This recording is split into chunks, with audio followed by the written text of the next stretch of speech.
Hello everyone, welcome to mathematics. तो आज हम लोग अपने चैप्टर रियल नंबर का क्वेश्चन सेशन रखेंगे, जिसमें हम एक क्वेश्चन को सॉल्व करेंगे। और ये जो क्वेश्चन लिए गए हैं ये आपके प्रीवियस ईयर क्वेश्चन पेपर के हैं। तो चलिए पहले क्वेश्चन को रीड करिए आप लोग कि √3 + 2 का होल स्क्वायर प्लस √3 - 2 का होल स्क्वायर ये क्या है? रेशनल नंबर है कि निगेटिव रेशनल नंबर है कि इरेशनल है? ये आप ऑप्शन पढ़ ही रहे होंगे। तो सबसे पहले यहाँ हम लोग यूज करेंगे फार्मूले का, जो कि है a + b का होल स्क्वायर। तो इसका फार्मूला क्या होता है? a² + b² + 2ab। और a - b² का क्या होता है? a² + b² - 2ab। अगर आपके फार्मूले में दिक्कत हो रहा है तो मैं अभी नेक्स्ट एक वीडियो बना दूंगा, जिसमें मैं इंपॉर्टेंट क्लास 10th में जो जो यूज होंगे फार्मूले वो सारे आपको प्रोवाइड करवा दूंगा। तो चलिए ये फार्मूला हम यूज करते हैं। तो क्या हो जाएगा, देखिए √3 + 2 का होल स्क्वायर क्या होगा? √3 का होल स्क्वायर प्लस 2 2 ज़ा 4, तो 2 का होल स्क्वायर प्लस 2√3 इंटू 2, तो क्या हो जाएगा? √3 इंटू √3 क्या होता है? 3। ये आपको मैंने पिछली वीडियो में बता दिया है। 2 2 ज़ा 4 प्लस 2 2 ज़ा 4√3, तो ये क्या हो जाएगा? देखिए 437 प्लस 4√3। और मैंने बताया था कि अगर कोई इंटीजर और कोई इरेशनल नंबर अगर ऐड होता है तो क्या मिलता है? Irrational number. तो ये क्या हो गया? इरेशनल नंबर हो गया। अब देखिए पॉजिटिव है, क्योंकि दोनों टर्म पॉजिटिव है, तो ये आंसर क्या हो जाएगा? पॉजिटिव इरेशनल ये होगा। अभी देखिए अभी आंसर नहीं है, अभी हमें सेकंड पार्ट भी ओपन करना पड़ेगा। तो सेकंड पार्ट क्या कह रहा है? √3 - 2 का होल स्क्वायर। तो यहाँ लिखिए √3 - 2 का होल स्क्वायर। इनको क्या करना है? ऐड करना है ना।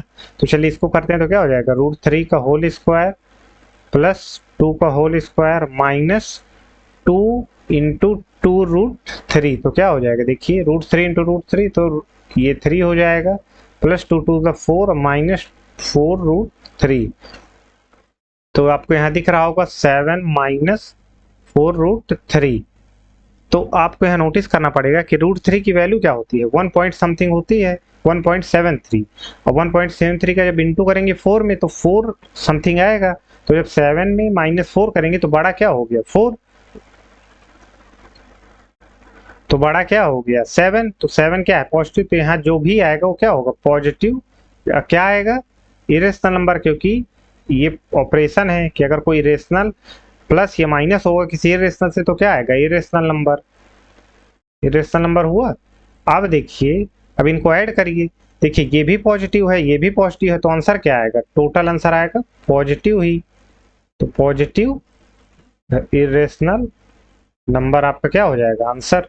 तो इसका आंसर क्या हो गया? Positive irrational number. ठीक है। अब हम लोग मूव करेंगे अपने सेकंड क्वेश्चन की तरफ। तो सेकंड क्वेश्चन हमारा कहता है prove that 5 - 2√3 is irrational number. ठीक है, इसको हमें इरेशनल प्रूव करना है, जहां दिया हुआ है कि √3 क्या है? इरेशनल नंबर है। चलिए ये पार्ट को सॉल्व करेंगे। तो मुझे प्रूव करना है कि इरेशनल है क्या? 5 - 2√3। तो इसका प्रीवियस ईयर वीडियो आप देख के ही आए होंगे। तो मैं इसको क्या डायरेक्ट लिख दूंगा कि ये एक रेशनल नंबर है। तो रेशनल नंबर मान लिए मैंने क्या माना? एक्स से मैंने कह दिया ये एक रेशनल नंबर है। ठीक है, मैं आपको ओरली यहाँ बताऊंगा, ज्यादा डिटेल में नहीं। तो ये हो गया आपका रेशनल नंबर। अब जब ये रेशनल नंबर हो गया तो ये किस में लिखा जाएगा? p/q की। ठीक है, अब मैं इसे क्या करूंगा? √3 यहाँ इरेशनल दिखा है ना, तो √3 को मैं अलग करूंगा। अलग करने के लिए यहाँ देखिए प्लस का 5 है, तो दोनों तरफ -5 कर दूंगा। तो ये क्या हो जाएगा? प्लस का 5 और माइनस का 5 होके 0 बन जाएगा। और ये इधर क्या बचा? 2√3। और यहाँ क्या होगा? x - 5। मैं बैलेंस से कर रहा हूँ। देखिए यहाँ 5 हटाना था तो मुझे यहाँ 5 माइनस करना पड़ेगा ना, तब ना 5 5 ये 0 हो गया। अब तो यहाँ अब क्या बचा है? 2√3 इज इक्वल टू x - 5। अब देखिए यहाँ माइनस है, तो इसे माइनस से क्या करेंगे? इंटू कर देंगे दोनों साइड। तो ये माइनस क्या किया मैंने? दोनों साइड इंटू कर दिया, या तो मल्टीप्लाई कर दिया। x - 5 क्या करा मैंने? Multiply by negative both side. ऐसे आप लोग लिख दिया करिए बगल में। तो यहाँ क्या हो जाएगा? देखिए जब मैं कहा था कि बाहर माइनस हो निगेटिव ब्रैकेट के, तो अंदर क्या चेंज हो जाता है साइन। तो ये ना माइनस है तो ये क्या बचेगा? 2√3 प्लस हो जाएगा। और ये प्लस का है तो ये क्या हो जाएगा? -x। ये माइनस का है तो ये क्या हो जाएगा? प्लस। तो मैं इसको ऑर्डर चेंज करके लिख सकता हूँ, क्योंकि प्लस माइनस में ऑर्डर से प्लस में दिक्कत नहीं होता ऑर्डर चेंज करने में, लेकिन माइनस में चेंज हो जाता है। तो मैं यहाँ क्या लिख सकता हूँ, 5 माइनस एक्स। अब यहाँ देखिए 2 इंटू में है, √3 के साथ, तो जब इंटू में है तो दोनों तरफ क्या कर दूंगा, 2 से डिवाइड कर दूंगा। यहाँ लिख दूंगा divide both side by 2, divide both side by 2। Got it, क्योंकि मुझे इक्वल करना है। तो अब देखिए 2 से 2 कट गया, तो यहाँ क्या बचा, यहाँ बचा √3 is equal to 5 minus X upon 2। ठीक है, अब आप लोग यहाँ देखिए कि ये x रेशनल था, क्या लिख सकता हूँ, 5/2 माइनस एक्स बाई 2। ठीक है, अब ये रेशनल है, तो जब बाय 2 करेंगे तब वो रेशनल हो जाएगा। मैंने आपको ये बताया था, ऑपरेशन है, पहले ही लेक्चर में आप लोग देखे होंगे। तो ये आपका पूरा क्या हो गया, यहाँ पे एक लाइन लिखिए कि सिंस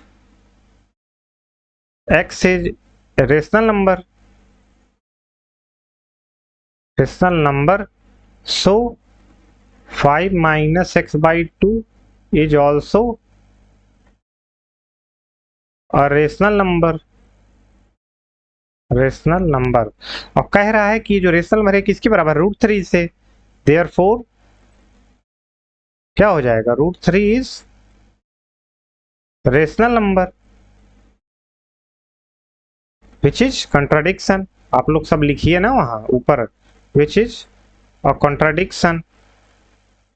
अगर ये कंट्राडिक्शन है तो इसका मतलब क्या हो, क्यों ये कंट्राडिक्शन है, क्योंकि पहले ही दिया हुआ है ऊपर कि √3 क्या है, इरेशनल नंबर है, तो कभी रेशनल इरेशनल के बराबर नहीं होगा।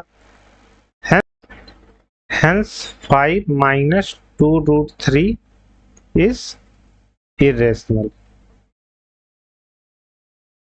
नंबर। ठीक है, ये आपका हो जाएगा, आंसर प्रूव्ड हो गया। Got it, 5 minus 2√3 is irrational number. अब देखिए, so that the number 5 into 11 into 17 plus 3 into 11 composite number है। तो आप लोग इसका इंटू करिए, वैसे सॉल्व करिए, किससे, बॉड मास से। पहले इंटू कर लीजिएगा, अब प्लस है, फिर इधर इंटू कर लीजिएगा, तो क्या हो जाएगा आपका आंसर, इसका आंसर आ जाएगा जब इंटू करेंगे 968। अब आपको क्लियरली दिख रहा है कि 8 है तो 2 से डिविजिबल हो जाएगा। अब जब 2 से डिविजिबल है तो इसके डिवाइजर कम से कम क्या हो गए, अगर इसे कंपोजिट नंबर है तो 2 से ज्यादा होने चाहिए। तो देखिए, एक तो डिवाइड करेगा ही, और 968 खुद को डिवाइड कर लेगा, और फिर 2 एक डिवाइजर मिल गया। तो देखिए 3 डिवाइजर मिल गए, तो ये क्या हो गया, कंपोजिट नंबर। ऐसे आप लिख दीजिएगा। जब आप इसे लिखिएगा 968 और लिख दीजिएगा आंसर में, since the unit digit is 8, so it is also divisible by 2, therefore it has at least 3 divisors, so 968 is composite number। समझ गए, 1 होगा ही, 968 होगा ही, और 2 एक और मिल गया। आप लोग अपना इंग्लिश में लिख लीजिएगा। ठीक है, तो 11 आपका होमवर्क है, जो मैंने इसका आंसर शुरू में दिया ही हुआ है। अब हम लोग अपने बी क्वेश्चन की तरफ मूव करेंगे। बी क्वेश्चन क्या कहता है, पहले आप क्वेश्चन पढ़िए। कह रहा है कि let X and Y be two distinct prime number. Distinct मतलब अलग है, जैसे 2 है तो एक तीसरा 3 होगा, ना कि जैसे पहला मान लीजिए 2 है तो दूसरा 3 होगा, ना कि 2। अगर दूसरा 2 है तो तीसरा 5, 7 कुछ भी, लेकिन अलग होना चाहिए पहले से। ठीक है, अब पी क्या कह रहा है कि x² y³ qx y4 और क्या है x5 y2। ठीक है, अब कह रहे फाइंड HCF एंड NCF। ये जो आप वेरीफाई करिएगा, ये आपका क्या है, होमवर्क है, HW। ठीक है, तो हमारा क्वेश्चन क्या कह रहा है, देखिए पहले HCF की डिफिनेशन क्या होती है, मैंने आपको बताया भी था कि product of the smallest power, क्योंकि कॉमन लेना है और हाईएस्ट फैक्टर लेना है, तो पहले हम क्या लेंगे, सबसे छोटी पावर उठाएंगे। स्मॉलेस्ट पावर किसकी, कॉमन प्राइम फैक्टर की। ठीक है, लेकिन दोनों में कॉमन होना चाहिए, ये नहीं कि कॉमन नहीं तब आप स्मॉलेस्ट पावर उठा ले रहे हैं। लेकिन एलसीएम में क्या है, product of the largest power of each prime factor. यहाँ देखिए कॉमन मिस है, क्योंकि कॉमन हमें नहीं लेना है मल्टीपल में। ठीक है, तो चलिए एचसीएफ निकालते हैं। एचसीएफ क्या होगा, एचसीएफ ऑफ किसका निकालना है, पी क्यू आर का। ठीक है, तो चलिए पहले हम मल्टीपल लिखेंगे। कैसे लिखेंगे, पहले देखते हैं यहाँ कॉमन क्या है और फिर उसका स्मॉलेस्ट पावर देखेंगे। तो एक्स है, एक्स एक्स, ठीक है, तीनों में कॉमन है, वाई वाई वाई, तीनों में कॉमन है। तो क्या हो जाएगा HCF, HCF of P Q are. तो चलिए देखते हैं, ईच प्राइम निकालना है। तो देखिए x है, ये y है, x y, तो x और स्मॉलेस्ट पावर क्या है 2, यहाँ 1 है, यहाँ 5 है, तो क्या होगा x पावर 1। और y की पावर देखिए 3 है, 4 है, 2 है, तो 2 स्मॉल है, तो यहाँ क्या हो जाएगा एक्स वाई स्क्वायर, ये आपका हो जाएगा HCF, ये आपका आंसर है। चलिए एलसीएम देखेंगे। एलसीएम में क्या लेते हैं, हाईएस्ट पावर लेते हैं सभी प्राइम फैक्टर की। तो ठीक है, देखिए ये X Y X Y X Y, ठीक है। अब कोई जेड नहीं है तो यहाँ क्या देखिए हाईएस्ट पावर क्या है 2 है यहाँ पे, तो यहाँ 5 है, यहाँ 1 है, तो हाईएस्ट पावर क्या हो गई एक्स की, तो ये हो गई 5। और वाई की हाईएस्ट पावर क्या हो गई, वाई की हाईएस्ट पावर है 4, तो वाई की हाईएस्ट पावर 4, तो ये आपका क्या हो जाएगा एलसीएम, यही आपका आंसर है। अब आपको चेक करना है HCF इंटू एलसीएम क्या PQR नंबर के बराबर आ रहा है, तो चलिए एक बार देख ही लेते हैं। तो देखिए HCF इंटू एलसीएम करिए क्या होगा, ये हो जाएगा एक्स वाई स्क्वायर है इंटू एक्स की पावर 5 वाई की पावर 4। कल मैंने शॉर्ट्स में आपको एक्सप्लेन किया था कि जब बेस सेम हो तो पावर ऐड हो जाती है, तो यहाँ क्या हो जाएगा एक्स की पावर 1 है इंटू एक्स की पावर 5 है इंटू वाई की पावर 2 है इंटू वाई की पावर 4 है। तो देखिए इसका बेस सेम है तो क्या हो जाएगा पावर ऐड, तो 5 1 6, और वाई की पावर 2 प्लस 4, तो ये भी 6, ठीक है। अब देखिए PQR क्या है, चलिए PQR अब इनका इंटू करते हैं, तो PQR क्या है P into Q into R, तो P क्या है यहाँ X square Y cube X Y 4, X square Y cube into X Y 4 into X 5 Y square X 5 Y square, तो क्या हो जाएगा देखिए ये बेस सेम है दोनों का तीनों का, तो क्या हो जाएगा 2 + 1 + 5, तो क्या हो जाएगा 8। देखिए एक्स की पावर 8 है, ये एक्स की पावर 3 है, तो क्लियरली दिख रहा है आपको कि HCF इंटू एलसीएम नंबर के बराबर नहीं है, तो आप लोग वहां लिख दीजिएगा नो। और वाई की पावर क्या हो जाएगी देखिए 3 + 4, तो 7 + 2 ये 9 हो जाएगा, तो ये दोनों क्या है does not is equal to X set Y 9। तो यहाँ आप लोग क्या कहेंगे चेक करना है तो लिख दोगे not, it is not is equal to HCF into LCM is equal to PQR। Got it. अब हम लोग मूव करेंगे अपने नेक्स्ट क्वेश्चन की तरफ। तो ये हमारा नेक्स्ट क्वेश्चन है, इसको होमवर्क में दे दूं कि इसको सॉल्व कर दूं, एक बार आपको मैं इसका हिंट दे रहा हूं, हिंट लिखिए फिर आप लोग कर लीजिएगा। हिंट है कि देखिए एक्स दिया हुआ है, एक्स क्या दिया है A² B³ C की पावर n, y क्या दिया हुआ है A³ B की पावर m C का स्क्वायर, ठीक है। और दिया है कि जो एलसीएम है, क्वेश्चन पहले पढ़ लिया करिए, और कह रहा है कि यदि ये दिया है अगर एलसीएम तो इसका यूज होगा, तो एलसीएम कितना दिया हुआ है एक्स वाई का, दिया है A³ B4C³। अब आपको मैंने क्या बताया था एलसीएम में हाईएस्ट पावर लेते हैं सभी की, तो देखिए ये दोनों क्या है ABC प्राइम है, ये लिखा हुआ है। अब इनका पावर देखिए जो कि सबसे बड़ा हो, तो चलिए A³ देखिए 2 बड़ा है कि 3, तो A³ तो मैंने A³ एलसीएम में लिख दिया।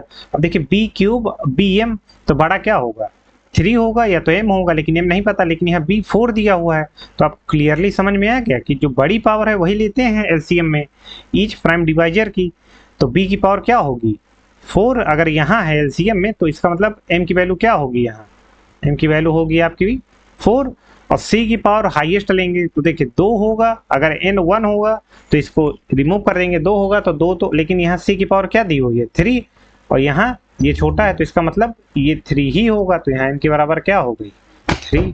समझ गए, इसको आप सॉल्व करिएगा, ये आपका हिंट है, हिंट के आंसर ही दे दिए मैंने। अब M + N तो आप निकाल ले लेंगे 7, तो लीजिए इसको आप डिटेल में करिएगा।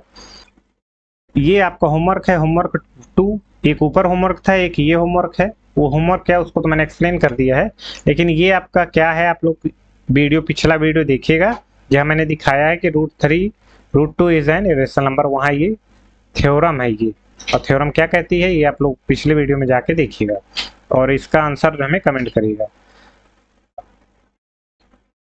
अब बढ़ते अपने नेक्स्ट क्वेश्चन की तरफ जो है prove that √3 is an irrational number, ये मैंने करा चुका है, आप लोग इसको करिएगा, होमवर्क 3 है आपका। अब कह रहा है स्टेट ट्रू और false for each of the following statement and justify in each case. True and false करना है फिर बताना है क्यों ऐसा है। चलिए पहला क्या कह रहा है 2 × 3 × 5 × 7 + 7। अब कंपोजिट नंबर है तो डिफिनेशन क्या कहती है जो प्राइम नहीं वो कंपोजिट है, तो मतलब कंपोजिट मतलब नॉट प्राइम, इसका मतलब कि मोर देन 2 डिवाइजर।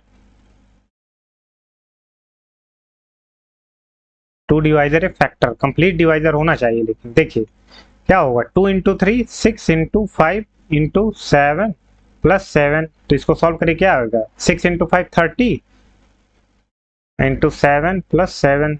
अब देखिए इंटू करिए, 7 3 जा 21 और 0 प्लस 7 हो जाएगा। तो देखिए क्लियरली आपको दिख रहा है 217। अब चेक करिए कि किससे डिवाइजर है। अब चेक करिए इसकी डिविजिबिलिटी रूल। अभी डिविजिबिलिटी रूल मैंने आपको बताया है कैसे चेक करते हैं, तो चलिए एक बार 3 से चेक करेंगे। 2 से तो ये जाएगा नहीं क्योंकि लास्ट में 0 2 4 6 8 नहीं है। 3 से जाने के लिए इनका सम 3 से डिविजिबल होना चाहिए, तो 7 प्लस 1 8, 8 प्लस 2 10, तो 3 10 से डिविजिबल नहीं है, तो 10 3 से डिविजिबल नहीं है।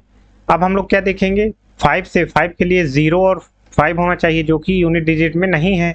अब हम लोग 7 से देखते हैं, 7 का रूल क्या कहता है डिविजिबिलिटी का, कि 7 का डबल करिए तो 14 हो जाएगा, और 21 में 14 माइनस करिए तो क्या आना चाहिए, 7 के मल्टीपल में आना चाहिए, तो आंसर आ गया 7।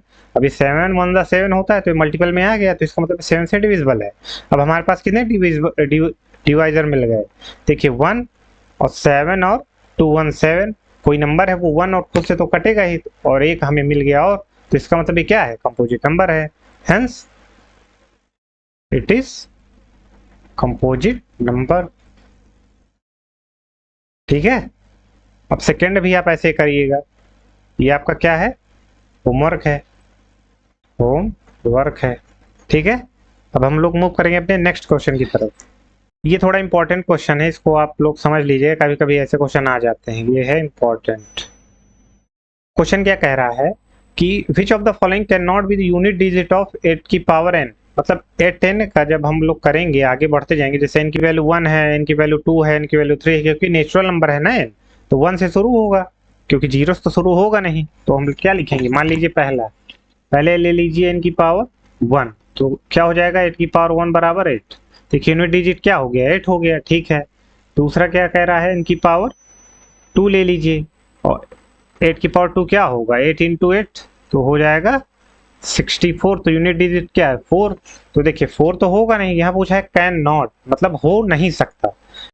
8 हो सकता है, 4 हो सकता है, तो 4 मैंने हटा दिया। अब हम लोग वैल्यू रखेंगे n बराबर 3, तो जब n बराबर 3 रखेंगे तो 8 की पावर 3 क्या हो जाएगा, 8 इंटू 8 इंटू 8, तो इसको मैं क्या लिख सकता हूँ, 5 1 2। देखिए लास्ट में 2 आ गया यूनिट डिजिट, तो ये 2 भी हट गया क्योंकि कैन नॉट पूछा है।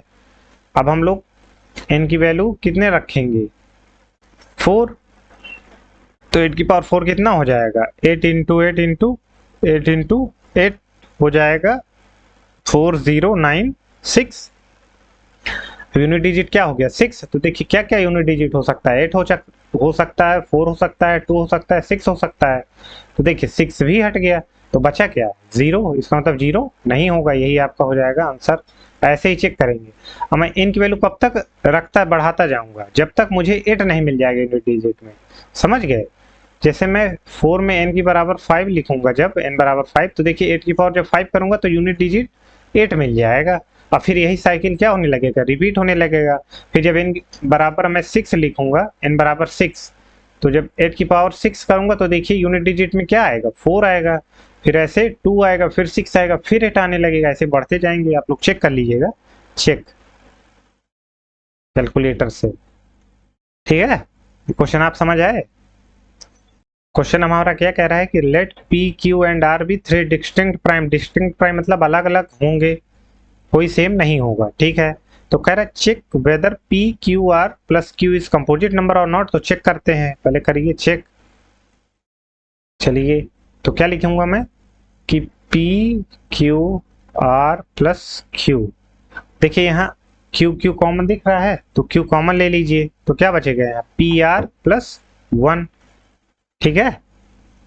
अब आपको क्लियरली दिख रहा है यहाँ कि सिंस क्यू इज प्राइम, ऊपर दिया हुआ है कि पी एंड क्यू क्या है, प्राइम है, and p are plus 1 is always greater than 1, क्योंकि 1 में अगर कुछ जोड़ देंगे तो वो तो 1 से बड़ा होएगा ना, greater than 1, and p r are primes ऊपर दिया है वो भी डिस्टिंक्ट है, क्या है, आर डिस्टिंक्ट प्राइम, ठीक है। सो द एक्सप्रेशन क्या होता है जहां दो से ज्यादा वेरिएबल यूज होते हैं, वो किसमें साइन में लगता है, प्लस माइनस इनटू डिवाइड, ये पिछली आपको बेसिक्स अलजेब्रा मैंने बता दिया है। The expression become a product of two integer greater than 1, hence it is always composite number। समझ रहे मैं क्या कहना चाह रहा हूँ? देखिए Q क्या है, आपका प्राइम है तो उसको अलग ये इनटू का साइन होगा ना यार जब कॉमन लेते हैं, लेकिन लगाते नहीं है हम लोग, ब्रैकेट लगा देते हैं इसीलिए। And p are plus one क्या है कि ये ऑलवेज एक से बड़ा है। अब जब 1 से बड़ा हो गया और पी आर डिस्टिंक्ट प्राइम है तो Q क्या है यहाँ, प्राइम है, और पी आर प्लस वन एक इंटीजर होगा या तो कंपोजिट नंबर होगा, इन द सेंस प्राइम होगा या तो कंपोजिट नंबर होगा। अब जब कंपोजिट नंबर हो गया तो उसके पास क्या होगा, दो से ज्यादा डिवाइजर होंगे। तो क्लियरली आपको दिख रहा है कि Q एक डिवाइजर है ही, मान लो ये प्राइम भी अगर मिला तो प्राइम ये भी अलग होगा, क्यों, Q से अलग होगा क्योंकि Q क्या है, डिस्टिंक्ट है, और पी आर भी क्या है, डिस्टिंक्ट है। तो इसका मतलब Q भी दूसरा होगा, पी आर प्लस वन भी दूसरा होगा, तो इसके पास कितने मिल गए, दो से ज्यादा डिवाइजर मिल गया ना, क्योंकि इसमें कह दिए 2, 5 एंड 7 हमारे पास प्राइम है, ठीक है। तो क्या करिए आप 5 को कम बाहर ले लीजिए और 2 इंटू 7 प्लस 1 करिए, तो देखिए क्या मिल गया हमें, 5 इंटू 2 7 14 1 15। देखिए 5 डिवाइजर होगा, ये 5 से भी डिवाइड हो रहा है, 15 से भी डिवाइड हो रहा है, और देखिए 15 है तो 3 से भी डिवाइड हो रहा है, और 15 इंटू 5 75 से भी डिवाइड हो रहा है। तो इसका मतलब क्या हो गया कि इसके पास दो से ज्यादा डिवाइजर हो गए, इसलिए क्या है, ऑलवेज कंपोजिट नंबर। और हमारा एक रूल क्या कहता है कि the expression become a product of two integer, जब दो इंटीजर मिले और जो कि ग्रेटर देन 1 हो तो हमेशा क्या होंगे, कंपोजिट नंबर होंगे, समझ गए। अब देखिए ये यहाँ क्या कह रहा है कि give an example for 3 distinct prime, मतलब कोई भी प्राइम ले लीजिए आप, पहले लीजिए ऐसे पी क्यू आर कि जब हम उसमें 1 जोड़ दें तो कंपोजिट नंबर मिल जाए, और जब 1 जोड़ दें तो प्राइम नंबर मिल जाए। तो चलिए यहाँ मैं आपको देखता हूँ कि P बराबर आप यहाँ क्या ले लीजिए 3, Q बराबर 5 और R बराबर 7, तो यहाँ आपको क्या मिल जाए 06। लास्ट में देखिए 6 है तो ये 2 से डिविजिबल है, अब जब 2 से डिविजिबल है तो ये 1 से भी डिविजिबल है, 106 से भी डिविजिबल है, और 2 से भी डिविजिबल, देखिए 3 मिल गए, तो इसका मतलब क्या हो गया, ये कंपोजिट नंबर हो गया। तो हम क्या लिखेंगे आंसर, P बराबर 3, Q बराबर 5, R बराबर 7। अब हमें चाहिए प्राइम नंबर, तो प्राइम नंबर कब मिलेंगे, यहाँ मैं आपको दिखा रहा हूँ, जब आप क्या ले लीजिएगा P बराबर 2, Q बराबर 3, R बराबर 5, तो आपको मिल जाएगा 31। 31 क्या है, खुद एक प्राइम है, समझ गए। उम्मीद करता हूं कि आपको ये क्वेश्चन समझ आया होगा, इंपॉर्टेंट है, PYQ ही है। तो आज हमारा चैप्टर 1 रियल नंबर कंप्लीट हो गया है। इसके क्वेश्चन की PDF मैं इस वीडियो के डिस्क्रिप्शन में अपलोड कर दूंगा, आप लोग जाके देख लीजिएगा। उसमें कुछ प्रैक्टिस क्वेश्चन भी मैंने अपलोड किए हैं, लगभग 15-20 तो होंगे ही, सारे PYQ हैं, आप लोग उनकी प्रैक्टिस कर लीजिएगा। जो ना आए मुझे कमेंट करके बता दीजिएगा, मैं उसका आंसर नेक्स्ट वीडियो में आपको अपलोड कर दूंगा। अब हम लोग शुरू करेंगे अपना दूसरा चैप्टर जिसका नाम है पॉलिनोमियल्स। ओके, तो आज की क्लास में समाप्त करते हैं, मिलते हैं नेक्स्ट वीडियो में। Thank you.